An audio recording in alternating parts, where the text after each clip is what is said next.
أعوذ بالله من الشيطان الرجيم بسم الله الرحمن الرحيم Alhamdulillah Rabbil Alameen wassalatu wassalamu ala Rasulihil Kareem. Amma ba'd. Our last Quranic lecture in the series is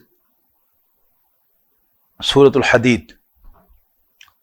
This is Surah number 57, which falls in Juz 27. It may take 3 to 4 sessions to study this surah, and then we will inshallah study Siratul Nabi, the biography of Allah's Messenger sallallahu alaihi wasallam. A'udhu billahi minash shaitanir rajeem. Bismillahir rahmanir rahim. Sabbaha lillahi ma fis samawati wal ard wa huwal azizul hakim. له ملك السماوات والأرض يحيي ويميت وهو على كل شيء قدير هو الأول والآخر والظاهر والباطن وهو بكل شيء عليم هو الذي خلق السماوات والأرض في 6 أيام ثم استوى على العرش يعلم ما يلج في الأرض وما يخرج منها وما ينزل من السماء وما يعرج فيها وهو معكم أينما كنتم والله بما تعملون بصير له ملك السماوات والأرض وإلى الله ترجع الأمور يولج الليل في النهار ويولج النهار في الليل وهو عليم بذات الصدور آمنوا بالله ورسوله وأنفقوا مما جعلكم مستخلفين فيه فالذين آمنوا منكم وأنفقوا لهم أجر كبير وما لكم لا تؤمنون بالله والرسول يدعوكم لتؤمنوا بربكم وقد أخذ ميثاقكم إن كنتم مؤمنين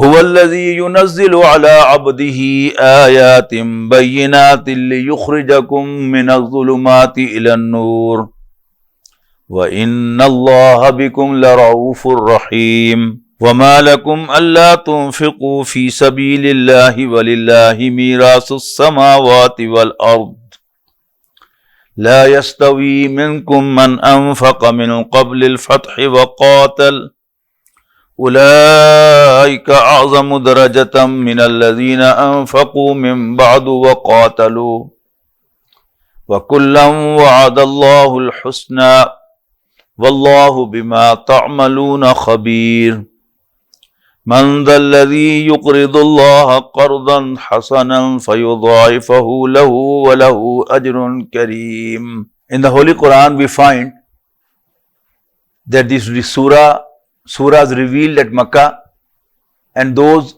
revealed at Medina have been combined. There are one or more surah from the Makkiyah revealed at Makkah, and then one or more surahs from those revealed at Medina. As far as the volume is concerned, about more than 5 ajza comprise of the surahs revealed at Medina in the beginning of the Quran. The first, Surah Al-Fatiha, is a Makki one, and then 4 surahs, Al-Baqarah, Al-Imran, An-Nisa, and Al-Ma'idah, are all revealed at Medina. So this makes a bulk of more than 5 ajza of the Quran. But as for the number of surahs are concerned, this is the most beautiful bunch of surahs revealed at Medina, beginning from Surah Al-Hadid at the end of Juz 7 and going all the way to the end of Juz 28 at Surah Al-Tahrim. These surahs are 10 in number. They are revealed in the second half of the Messenger's stay, sallallahu alaihi wasallam, at Medina. Another common factor is that the surah before Surah Al-Hadid ends at a command, وَسَبِّحْ بِسْمِ رَبِّكَ الْعَظِيمِ. Make tasbih, hymn the glory of your great Lord. And then the response to this is the start of the surah Al-Hadid, Sabbaha lillahi ma fis samawati wal ard.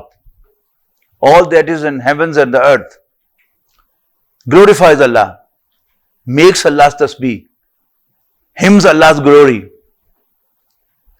And then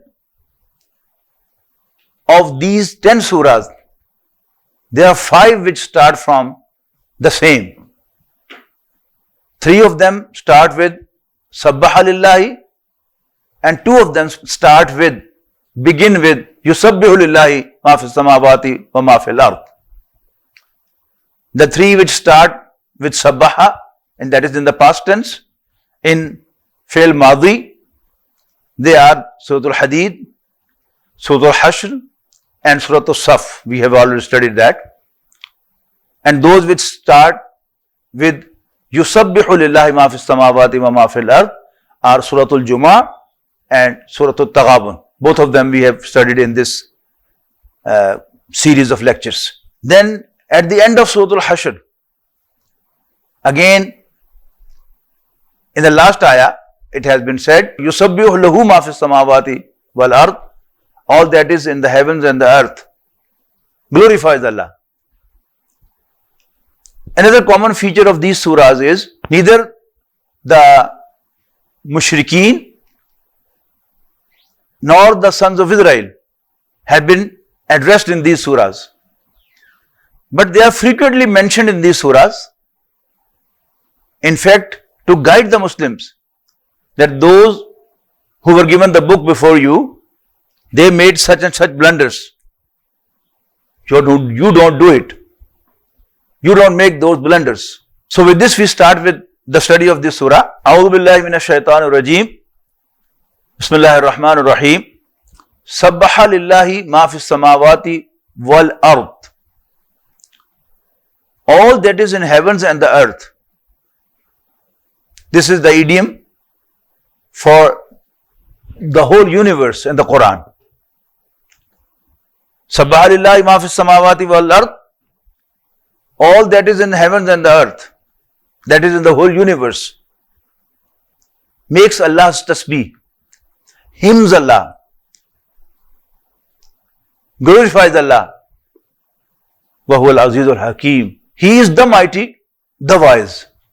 You can say He is almighty, all wise.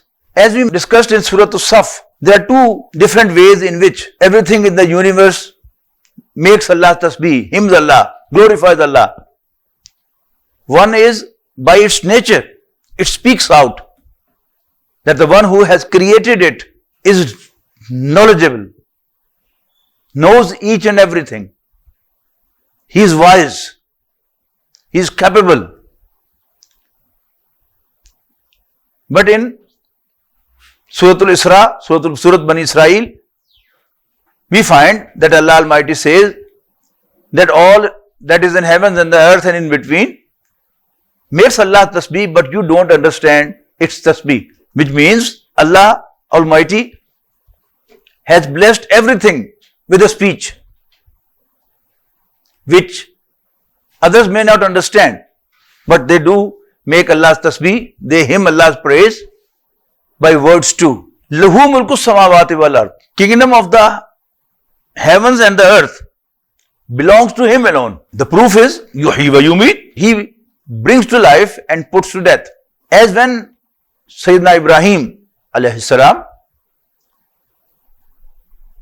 was reported to the king that a man named Ibrahim doesn't accept the king as his lord, as his master. So he was summoned before the king, and king asked him, "Who is your Lord?" Ibrahim alayhi salam said, Rabbi allazi yuhyi wa yumeet. My Lord is one who brings to life and puts to death. That means this is the proof of the sovereignty. This is the proof of the kingdom. So here Allah Almighty Himself describes that sovereignty of heavens and the earth belongs to Him alone. Yuhyi wa yumeet. He brings to life and puts to death. Wa huwa ala kulli shay'in qadir. And He has power over everything. He is capable to do everything. Huwal awwalu wal akhiru wal zahiru wal batin. It's He who is the first and the last and the evident and the hidden. It's one of the most difficult places in the Quran to explain. Because the segments of two couples are opposite to each other. He is the first, He is the last. Simultaneously. He is the evident, He is the hidden. Again opposite to each other. وَهُوَ بِكُلِّ شَيْءٍ عَلِيمٍ. And He is knowing each and everything. Actually, this is to describe the relation of Allah to this universe. There are two types of creation. One is the carpenter who made this table. How? Wood was already there. Nails were already there. Glue was already there. Instrument to trim were already there. Instrument to cut were already there. He simply took the wood, cut it into pieces, then gave a shape after joining them together, and then the pieces of wood were nailed together and the table was ready. In this type of creation, you need a material, you need a time to fix it, to make it, to join the things together.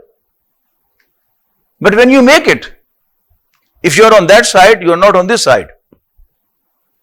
If you are on the right, you are not on the left. If you are above the table, you are not under the table. And if you are beneath, you are not above. Here Allah Almighty is saying, He is the first and He is the last. And He is the evident, the manifest, and He is the hidden. Another type of creation is like we imagine certain object, certain building. I'm speaking from Faisalabad, Pakistan, and there's a clock tower in the center of the town. If I imagine, in my imagination, clock tower of Faisalabad, number one, it will be in my imagination, you won't be able to see it, would you? And that imagination will exist as long as I concentrate on it. As soon as I lose my concentration, my creation is gone. That clock tower is not there anymore. But as compared to me, if there is a magician and who out of his magic creates the same clock tower, and he says, oh, look at the clock tower, there's the clock tower. In fact, it's not here, it's right in the center of the town. But we would all say, oh yes, clock tower, there is a clock tower. In fact, it's not there. Actually, a magician, by his exercises, learns to take control of our willpower. And he makes us see whatever he wants us to see, which actually is not there. If a magician can make others see his imagination, we can very well imagine how powerful, how capable Allah should be, that he makes his imagination not only see, but also exist as we also exist. I have an existence. So, a table has an existence. The wall has an existence. You all have an existence. But our image in the mirror is not that real as we are. In theory of relativity, Einstein stated that nothing is at absolute rest and nothing is in absolute motion. Everything is at relative rest and in relative motion until and unless there is an absolute frame of reference. So we exist relative to each other. When we compare each other, we are all same. I am material, this table is material, the floor is material, this camera is material, all this is material. But when we try to compare ourselves with reference to Allah, our reality as compared to Allah is nothing. He is an absolute being and we are relative being. He exists absolutely. We only exist relatively. He is eternal. He is living since ever, to live forever. Whereas we are when we are. When He allows us to exist, we would exist. As long as He allows us to live, we will live. And if He doesn't allow us to live, we would not live anymore. There are different ways to express this. But certainly, as I said, it's one of the most difficult places of the Quran to explain. One simple way of explanation, a bit lighter to understand, is as Rasulullah sallallahu alaihi wasallam, when he used to get up for tahajjud, he used to address Allah and say, Allahumma anta al-awwalu wa laysa qablaka shay. Oh Allah, you are the first and there is no one before you. Wa anta al-akhiru wa laysa ba'daka shay. And you are the last to exist and there is no one after you. Allahumma anta zahiru. Zahir is the back. And the one who rides the back of the horse, he is higher. Allahumma anta zahiru laysa fawqaka shay. Oh Allah, you are the evident one. You are at the top and no one is above you. You know, zahir, one meaning is evident, the other meaning is riding on the back. As zahar is the back. And batan in Arabic is the belly, the tummy. You know, most of the animals, they walk their belly towards the earth. So, back is at the top and belly is below. So, Allahumma anta zahir. Allah, you are at the top. Walaysa fawqaka shay, there is no one above you. Wa anta batin, and you are the lowest. And walaysa tahtaka shay, and there is no one beneath you. This is a very simple explanation. When in the round of the translation of the Quran during the month of Ramadan, I made this description, and one of the mutakifin of our masjid, of our mosque, next morning said to me, why are you going to that detail? Very simple is, an old woman asked the Prophet ﷺ, where is my Lord? He said, oh, he is high above in the heaven. But the question is, my heaven is in this direction, while the heaven, the sky in California is beneath me. Because in the summer, The time difference between California and Pakistan is 12 hours. It is 4 o'clock in the afternoon in Pakistan, and it should be 4 o'clock in the early morning in California. The sky, the heaven, is not above. It's around the earth. So Allah is for us in this direction.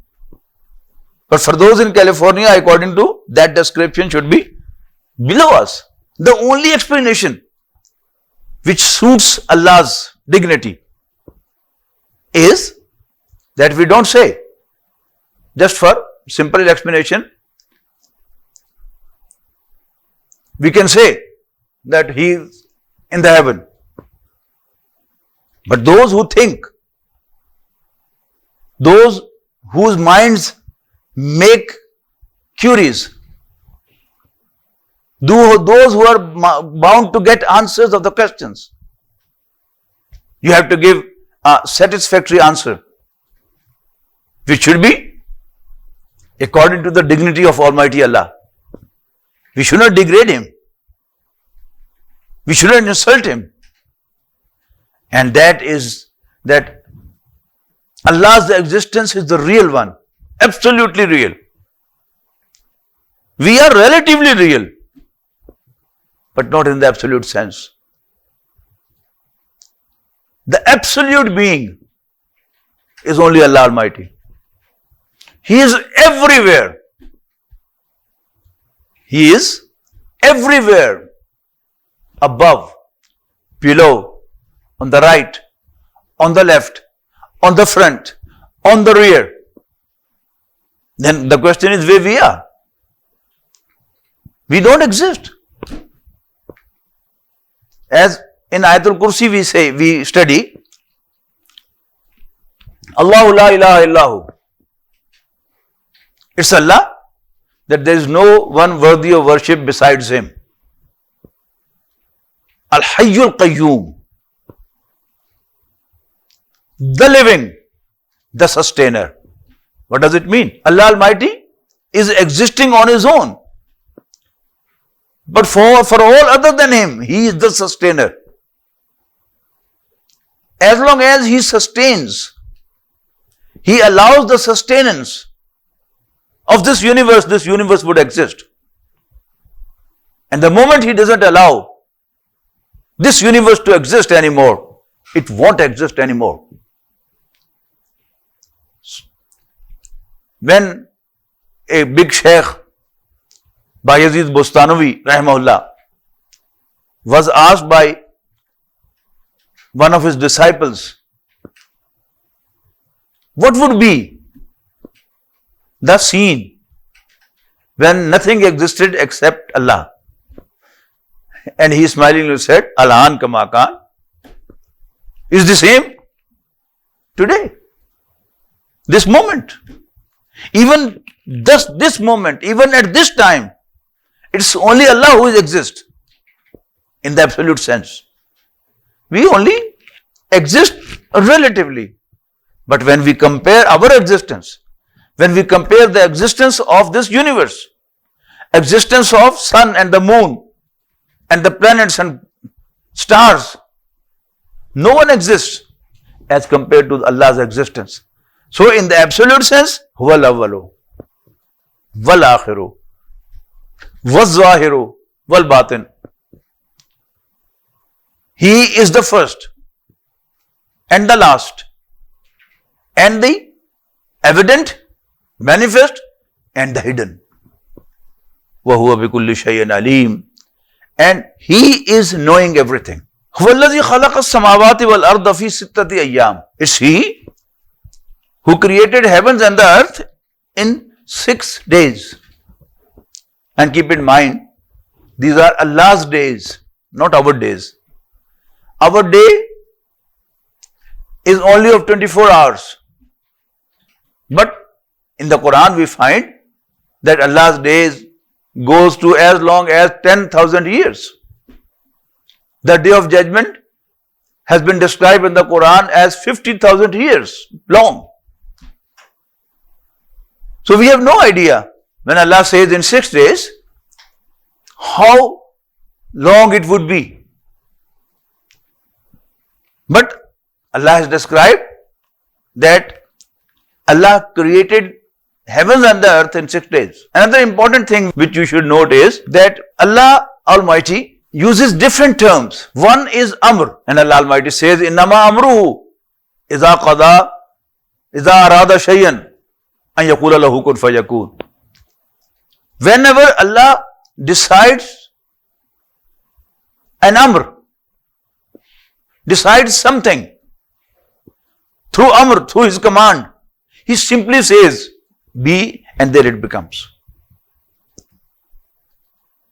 But when He uses the word creation, it means that He brought it to existence, into this form, into this shape, step by step. So our scientific knowledge regarding the universe is changing day by day.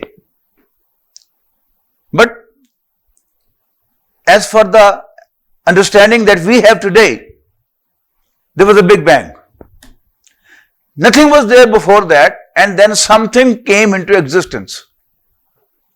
And then the changes started. Now, the changes were actually the creative process. The Big Bang or something by Allah's command came into existence, nothing was there. To bring something to existence by Amr, no material is needed. Simply Allah's command is needed. Allah's command was decreed and something came into existence, and then the changes, one after another took place, and finally this universe in this form came into existence. So, in Surah Qaf it has been described, وَلَقَدْ خَلَقْنَا السَّمَاوَاتِ وَالْأَرْضَ وَمَا بَيْنَهُمَا فِي سِتَّةِ أَيَّامٍ. And certainly we did create heavens and the earth and all in between in only 6 days. وَمَا مَسَّنَا مِن لُغُوبٍ. And we were not tired at all. In the Bible which today exists, and no one claims it's the same as revealed from Allah subhanahu wa ta'ala, an addition has been made. Allah created this universe in 6 days, and on 7th day, Allah took a rest. And from here the concept of weekend arises. Now the double weekend is that according to the Jews, the holy day is Saturday, and with the Christians the holy day is Sunday. So now the double weekend is there. But basically the concept of weekend, to work for 6 days and to relax on the 7th day, is from Bible, which presently exists. But the Quran negates that. He approves that yes, He created this universe in 6 days, but He was not tired at all, so He didn't have to relax or take a rest. هُوَ الَّذِي خَلَقَ السَّمَاوَاتِ وَالْأَرْضَ فِي سِتَّةِ أَيَّامٍ ثُمَّ اسْتَوَى عَلَى الْعَرْشِ. Arsh means throne. Throne of the king. What function the king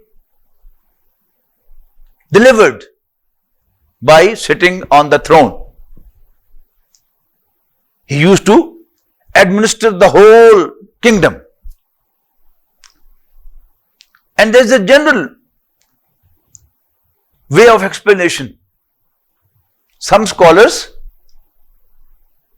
they treat the words of the Quran and the words of Hadith literally.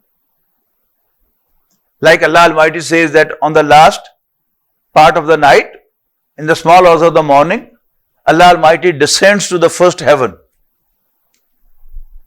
and asks, is there anyone who seeks forgiveness from me so that I can forgive him?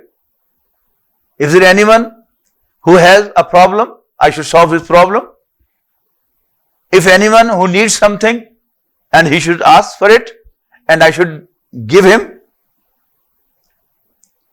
Imam Ibn Taymiyyah rahimahullah was delivering the khutbah and he quoted this hadith. And one of the audience asked, how Allah comes to the first heaven? Shaykh stepped down from member. This way he comes down. The other way of thinking, the other way of explanation is that these are figurative. These are idiomatic expressions. Allah is everywhere, but He makes us feel that He is now very close to us. So, هُوَ الَّذِي خَلَقَ السَّمَاوَاتِ وَالْأَرْضَ فِي سِتَّةِ أَيَّامٍ ثُمَّ اسْتَوَى عَلَى الْعَرْشِ. Istawa yastawi. Sawa means even. If you look at the horse standing, its back is curved. It's depressed in the center and elevated both on the back and the front. But when a rider took full control on the horse and he is running with full speed, and you have a side view of the horse while running very fast, its back becomes straight. That proves the rider of the horse has a full control on the horse. When Allah Almighty, this act of having a full control on the horse is called in Arabic istawa yastawi. When Allah Almighty uses this word, it means He took full control on the universe. He created it and then He has a full control on it, and any center from which He controls the whole universe, that would be called a throne. It may be physically existing or it may not be physically existing.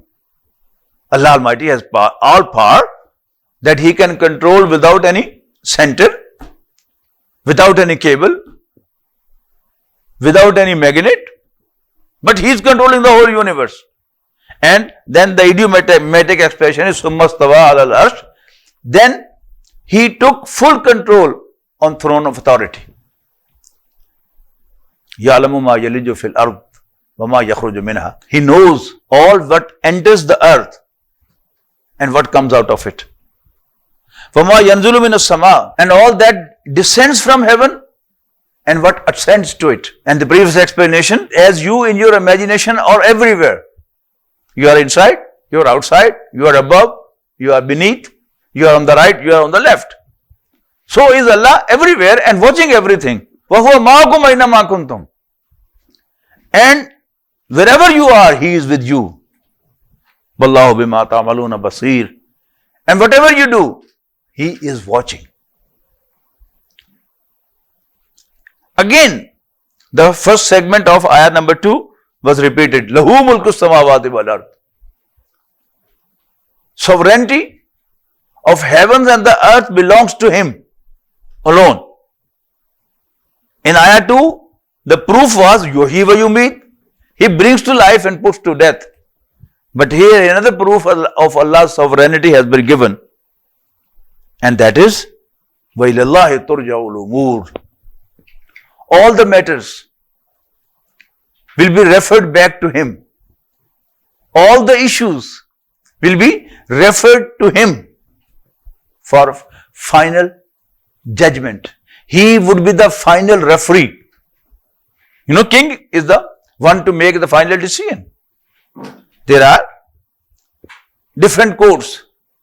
In the democratic system, there is a civil court, then a session court, then high court and supreme court, a federal court, and then final court of appeal, that is the president or the queen or the king. So all the issues, all the matters will be referred back to Him and He would be the final referee.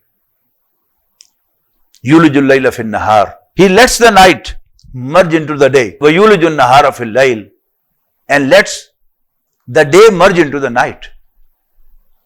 Now it's merging. It's not all of a sudden that night turns to day. And it's not all of a sudden that the day turns to night. No. At noon, it's full day. And then gradually, it's fading away. And then at sunrise, sunset, the sun disappears. But the light gradually disappears. So it's a beautiful description that the night merges into the day and the day merges into the night in the evening. Yulijul layla fin nahar. He makes the night merge into the day. Wajulijun nahara fil layl.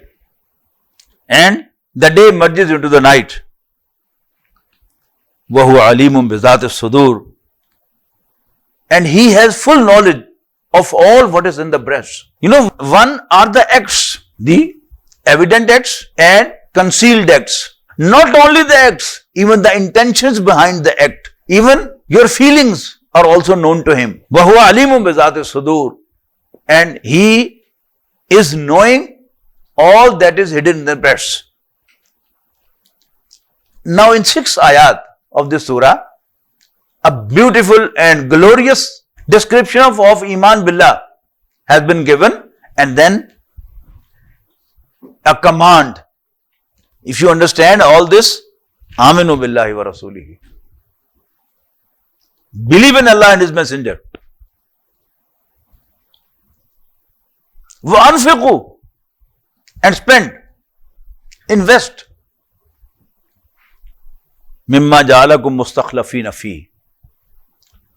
Of all what Allah has made you responsible on, of what Allah has made you vicegerents of. The concept of vicegerency. There was a time when Britain was ruling.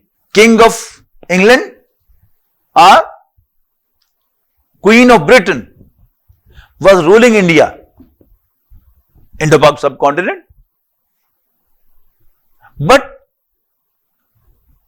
he or she had appointed a vicegerent, a viceroy, who used to exercise her authority on her behalf. All we have is Allah's. My body is Allah's. My power, my energy, my thinking, my time, my children, my wife, all are Allah's blessing to me. Allah has put all this to my authority, but nothing belongs to me. Even I myself, I don't belong to myself. I don't belong to me. But Allah has given me some authority to use my hand, to use my feet, to use my eyes, to use my ears, to use my brain to think, to consume my energies, my power. So this is all Allah's blessings given to me, given at my disposal, but they don't belong to me. But the above discussion about Allah subhanahu wa ta'ala makes me think that everything belongs to Him. Now, Aminu Billahi wa Rasuli, believe in Allah and His Messenger, wa anfiqu, and spend in His cause whatever He has given at your disposal of what you have. وَأَنْفِقُوا مِمَّا جَعَلَكُمْ مُسْتَخْلَفِينَ فِيهِ, and spend of what Allah has made you responsible. Allah has made you vicegerents. فَالَّذِينَ آمَنُوا مِنْكُمْ وَأَنْفَقُوا. Well, those who believe and spend, لَهُمْ أَجْرٌ كَبِيرٌ, there is a great reward for them. In this surah, all the demand of Allah from His slaves has been summed up in 2 terms: believe and invest. Believe and spend. Iman and infaq. Aminu wa anfiqu. So now there will be two ayat on Iman and motivation of Iman. And then there will be two ayat on infaq, spending in Allah's cause, and motivation for it. So first of all, two ayat regarding Iman. وَمَا لَكُمْ لَا تُؤْمِنُونَ بِاللَّهِ. As I've said, in these surahs, the non-believers or the sons of Israel have not directly been addressed. They have been indirectly addressed. Or they have been in words addressed, but in fact to make the believers listen and note. So, مَا لَكُمْ لَا تُؤْمِنُونَ بِاللَّهِ. Oh believers, what's the problem with you? That you don't believe in Allah. You don't trust Allah. You don't depend on Allah. You don't remember that all you have is Allah's, not yours. وَمَا لَكُمْ لَا تُؤْمِنُونَ بِاللَّهِ وَالرَّسُولُ يَدْعُوكُمْ لِتُؤْمِنُوا بِرَبِّكُمْ. Whereas the Messenger sallallahu alaihi wasallam is urging you again and again, لِتُؤْمِنُوا بِرَبِّكُمْ, that you believe in your Lord. You have a firm conviction in your Lord. You have a trust in your Lord. You rely on your Lord. Again and again, Prophet sallallahu alaihi wasallam, Allah's Messenger, is emphasizing, is asking you to believe in Allah, to have a firm conviction, a trust. وَقَدْ أَخَذَ مِيثَاقَكُمْ إِن كُنتُم مُؤْمِنِينَ. And Allah has already taken a covenant from you if you are really believers. Who are the believers? Believer is one who confesses, who bears witness that there is no one worthy of worship except Allah, by saying, Ashhadu an la ilaha illallah. I bear witness that there is no one worthy of worship except Allah. Wa ashhadu anna Muhammadan.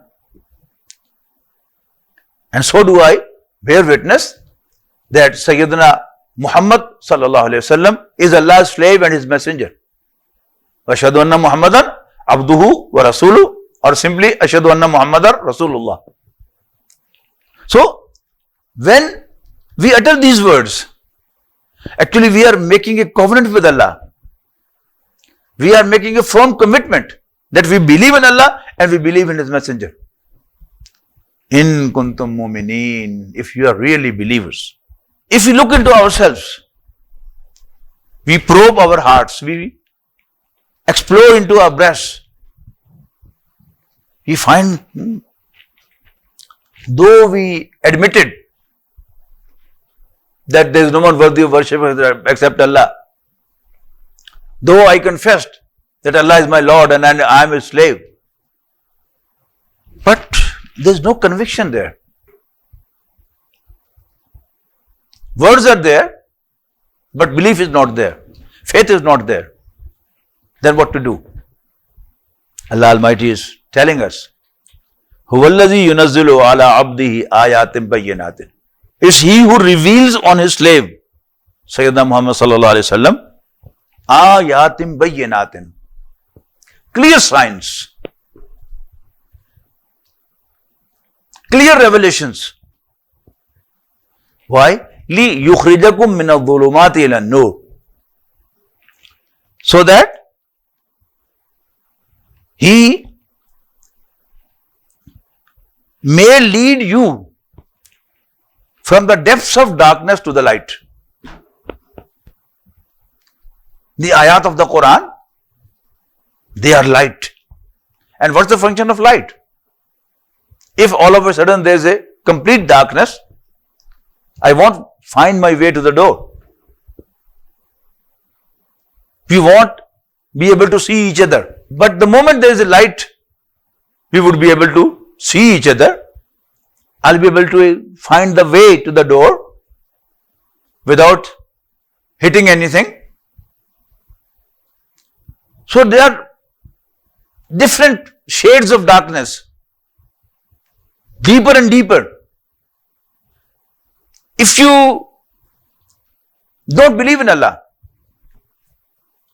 this universe is completely dark.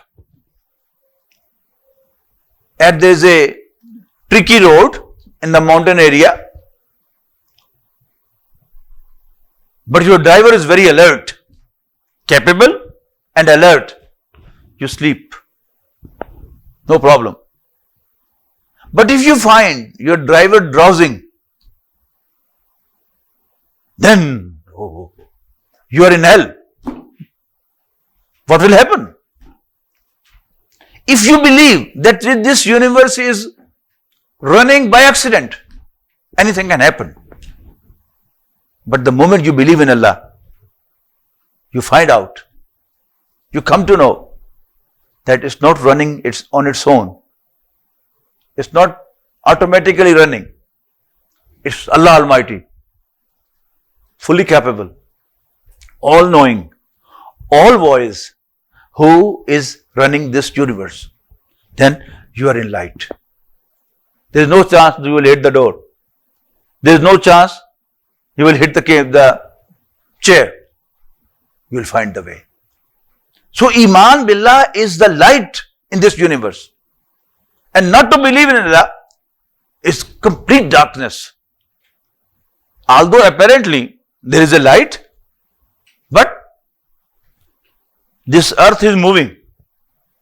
As from geography we understand, from astronomy we understand that there are two types of movements.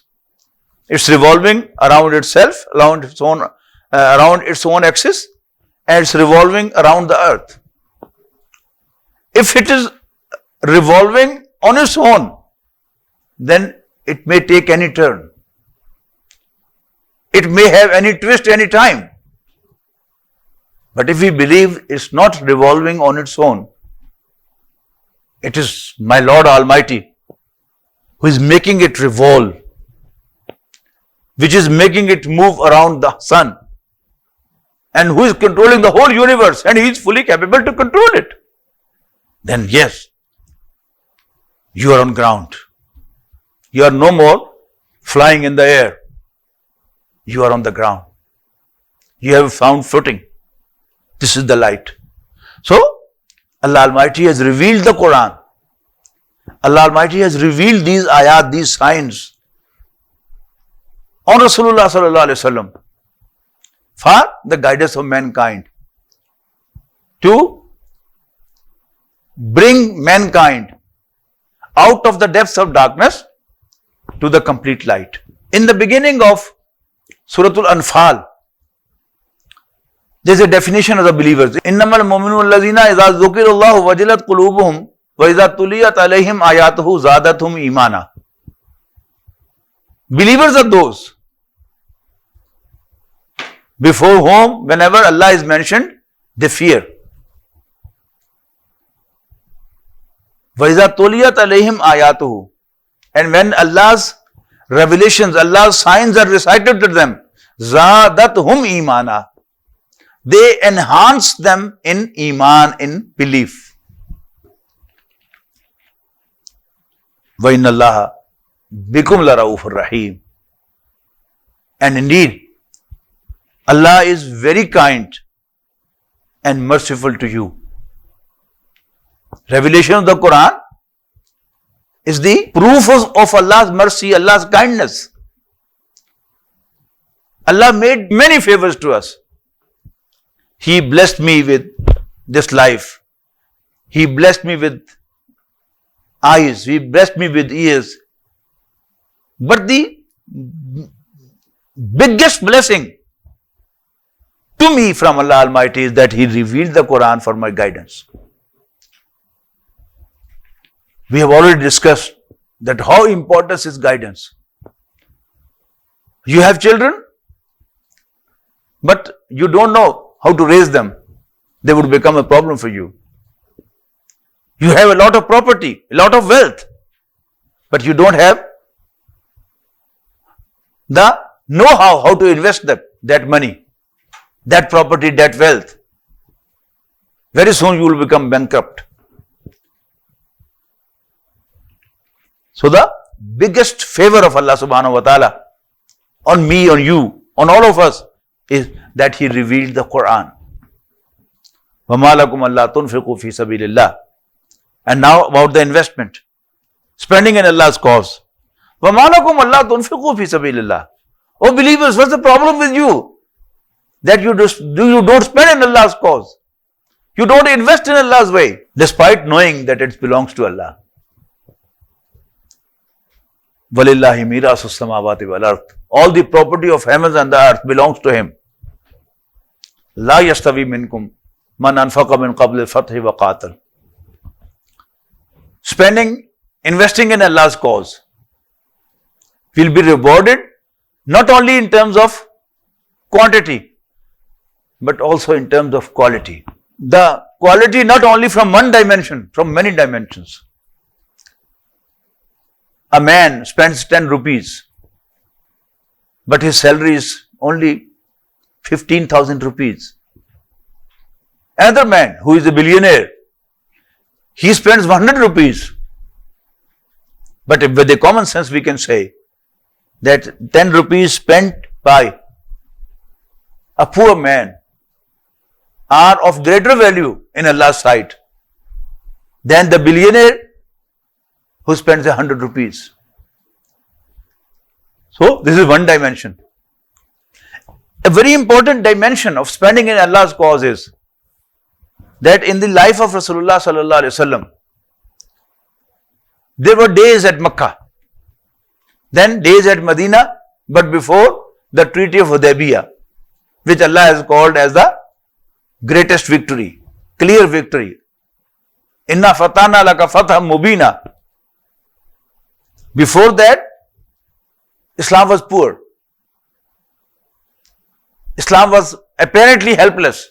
But after that, everyone could understand that Islam is now on its way to top.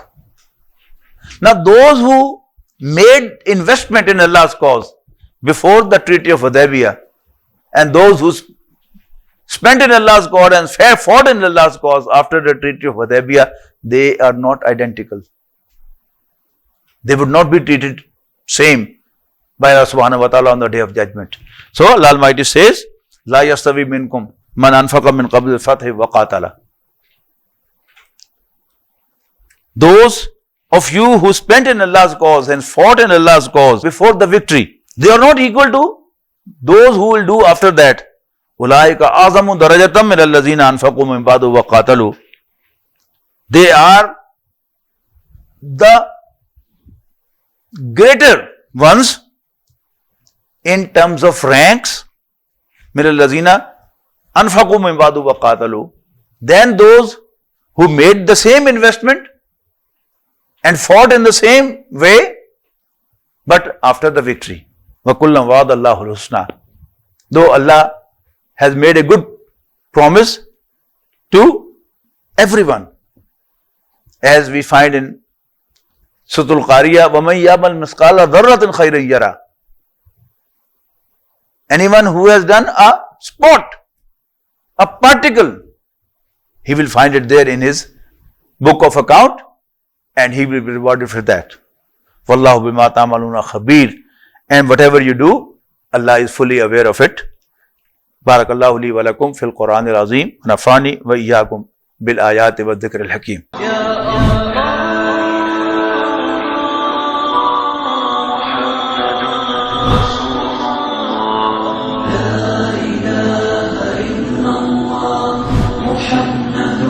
Rasul